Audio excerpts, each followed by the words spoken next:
প্রাকৃতিক উপায়ে যারা রূপচর্চা করতে চান তাদের জন্য অন্যতম উপকরণ বিটরুট। তবে চাইলে রোজকার ডায়েটও যুক্ত করতে পারেন এই রঙিন সবজি। এর মধ্যে থাকা আঁশ ও পানি হজমে সহায়তা করে বলে ত্বকে ব্রণ ও ফুসকুড়ি খুব কম ওঠে।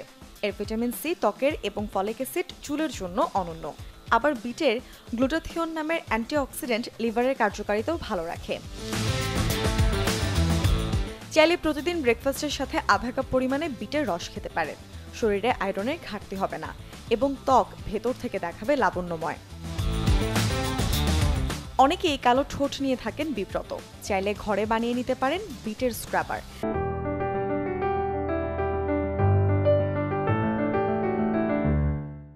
চিনি, বিটরুট পাউডার, মধু মিলিয়ে নিন। এবারে প্রতিদিন একবার করে মিনিট 2-এর জন্য এই মিশ্রণ ঠোঁটে লাগিয়ে নিন। হালকা ম্যাসাজ করে নিলে উঠে যাবে ঠোঁটের মৃতকোষ। নিয়মিত ব্যবহারে মিলবে গোলাপি আভাযুক্ত ঠোঁট। চাইলে হাত পায়ের স্ক্রাবিং এর জন্য গ্রেট করা বিটরুট, চালের গুঁড়া ও চিনি মিশিয়ে নিতে পারেন। ত্বকে হালকাভাবে ম্যাসাজ করে ধুয়ে ফেলুন। ট্যান কমার পাশাপাশি ত্বক নরমও থাকবে।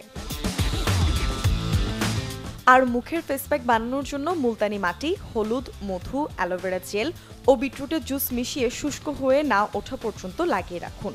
সপ্তাহে 3 দিন এই প্যাক ব্যবহার করা যাবে। চাইলে প্রাকৃতিক ময়েশ্চারাইজার হিসেবে ব্যবহার করতে পারেন অ্যালোভেরা জেল ও বিটরুটের রস।